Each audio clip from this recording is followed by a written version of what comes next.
Следобедните новини на Влад ТВ. Днес към 12 часа на обяд се влак катастрофира. Има 12 ранени, чакай да си погледна, 3 починали и един в супер много тежко състояние. Главата му е откъсната. Други водещи новини са как едно бебе погълна презерватив и майка му и баща му го оставили за малко само в стаята му и отишли до доктора да питат и после като се върнали цялата стая нямало. Благодарим ви, че гледахте следобедната емисия на Влад ТВ. Останете с прогнозата за времето и след нея се насладете на турската сапунка.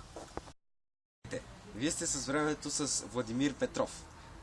Днес няма да ви кажа какво е времето, защото съм пич тарикат и такива глупости. Утре се очаква да вали градушка, хора, вие ще умрете. В други ден се очаква да вали дъжд.